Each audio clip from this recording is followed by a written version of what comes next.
out here by the pond. What are we doing today? Well, first of all, we're celebrating that spring has actually arrived. No kidding, you guys. Look it. I'm going to show you.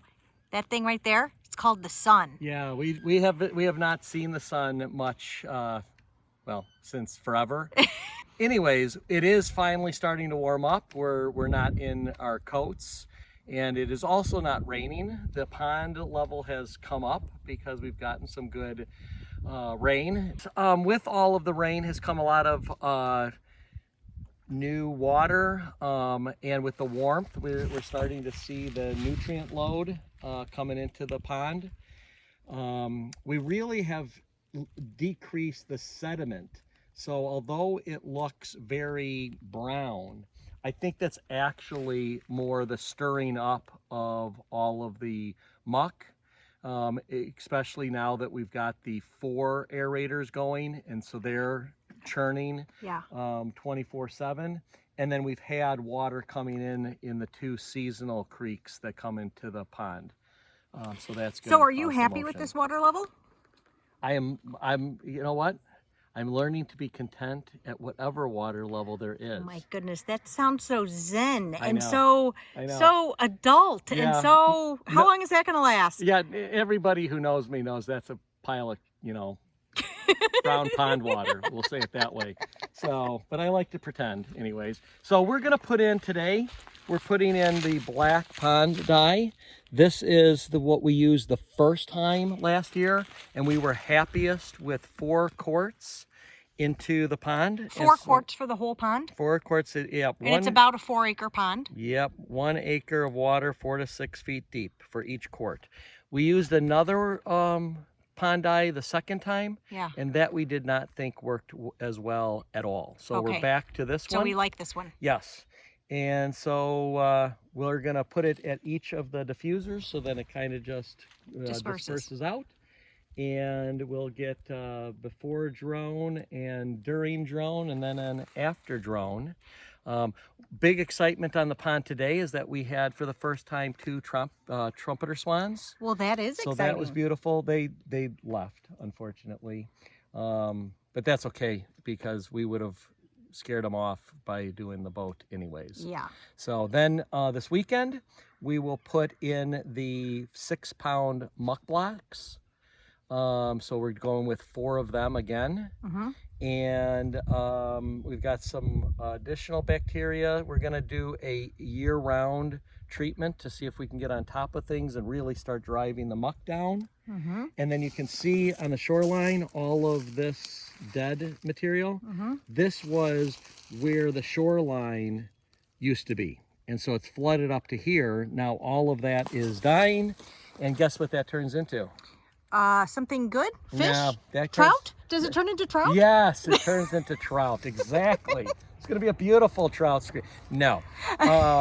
It turns into muck and more nutrient load. So we also have on order some manual labor, which is a 11-foot rake. Oh. Pond and lake rake. Thank and so we're goodness gonna our kids are coming right home out. soon, huh? Yes, we're all going to have massive shoulders and terrible sore backs. And you're going to stink to Heidi-ho heaven. No, actually, it does not. That's the good news, everybody watching. The good news is that the muck, it really has started to go down with all of the aeration now. This is year 3, 24/7 for 3 straight years. And the muck pellets and muck blocks, it actually, when you dig in there, what it smells like is earth. It does not smell like rotten eggs. It doesn't smell like manure. All right. So we're making progress. We're making progress. All right. Let's get in the boat. Okay. All right. So we're off in the poke boat. I know. That's one of your favorite things. This is one of my favorite things. Thank you, Roger, for finding a poke boat. These bad boys are made down south. Actually manufactured by a company that does fiberglass manufacturing for the U.S. government in aerospace. And although it doesn't look it, highly engineered piece of machinery right here. So you are almost a rocket scientist when you're in that thing. That is correct. I'm ready to blast off. Well, all right, blast off. Okay. Let's dump some stuff. All right. Those are nice blue gloves you're sporting there. Yes, got the blue gloves to try to not have black hands. That's probably a good move. Yep, this is highly concentrated dye. I'm going to start at the far one.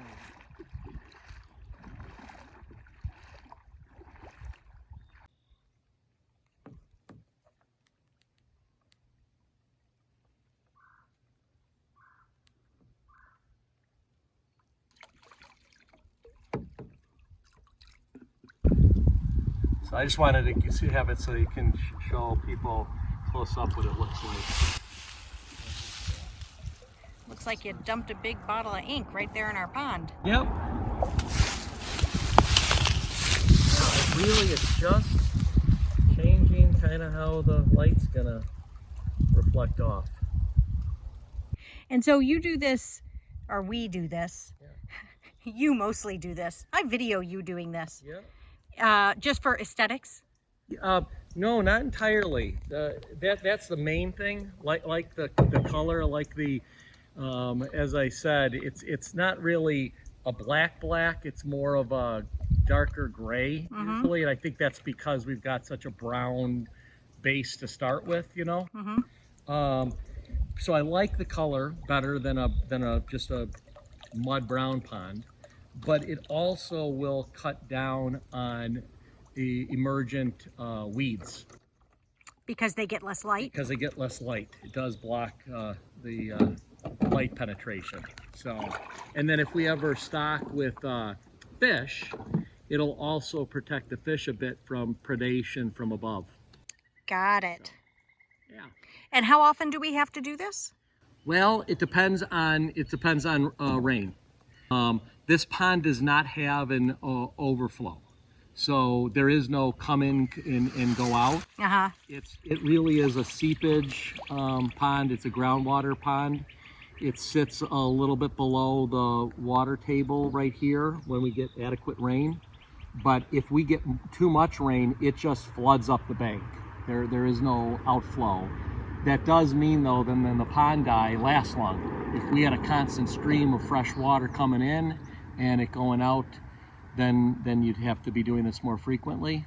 So last year we did it about every 8 weeks. Okay. But we started pretty late, so we're starting right when we can, and we'll see how it works. Okay. Yeah.